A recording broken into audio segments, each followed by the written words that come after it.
Assalamualaikum warahmatullahi wabarakatuh. Perkenalkan, nama saya Sabrina Azra dengan ujung NIM 065 kelas L1. Jadi di sini saya akan membuat video pembelajaran mengenai kesetimbangan bahan di laut. Jadi kesetimbangan bahan di laut merupakan kondisi di mana jumlah dan distribusi unsur-unsur atau senyawa kimia di laut tetap stabil dari waktu ke waktu, meskipun terjadi berbagai proses yang bisa mempengaruhi komposisi bahan tersebut. Secara umum, kesetimbangan bahan di laut berkaitan dengan berbagai faktor fisik, kimia, dan biologis yang mempengaruhi siklus bahan-bahan tersebut. Yang pertama itu ada proses-proses yang mempengaruhi kesetimbangan bahan. Berbagai proses baik alami maupun buatan dapat dipengaruhi kesetimbangan bahan di laut. Di antaranya itu ada proses fisika. Evaporasi merupakan proses penguapan air dari permukaan laut menyebabkan konsentrasi zat terlarut di lautan berubah. Yang kedua itu ada perubahan suhu. Suhu air laut dapat mempengaruhi kelarutan gas dan senyawa lain seperti oksigen dan karbon dioksida yang berperan dalam kesetimbangan bahan. Yang ketiga ada siklus laut.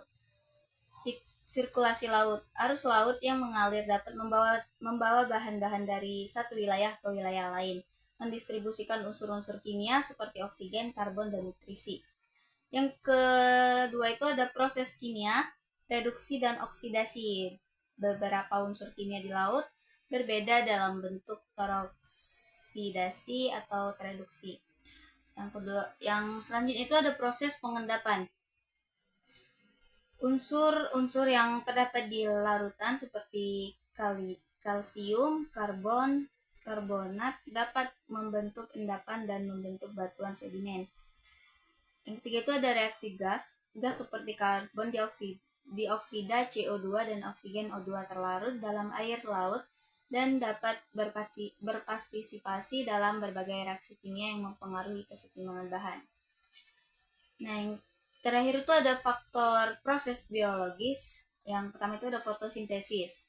Fitoplankton di permukaan laut menggunakan karbon dioksida dan menghasilkan oksigen yang mengubah konsentrasi gas-gas ini di laut. Yang kedua itu ada respirasi dan degradasi.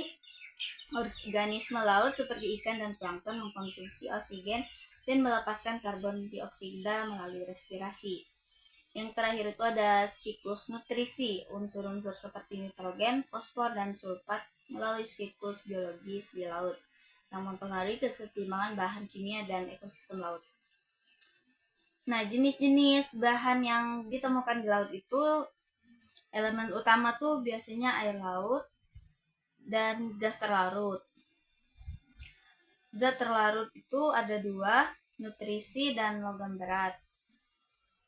Kesetimbangan dinamis, meskipun ada banyak faktor yang dapat mengubah komposisi bahan kimia di laut, sistem laut umumnya bersifat dinamis, di mana kesetimbangan dapat terjaga dalam kondisi tertentu. Namun, sistem ini bisa terganggu oleh berbagai faktor eksternal, seperti 1. Polusi, 2. Perubahan iklim, 3. Overfishing, dan kerusakan ekosistem. Nah, siklus biogeokimia di laut. Siklus bahan di laut melibatkan beberapa jalur utama yang mempengaruhi kesetimbangan kimia, termasuk siklus karbon, nitrogen, fosfor, dan sulfur.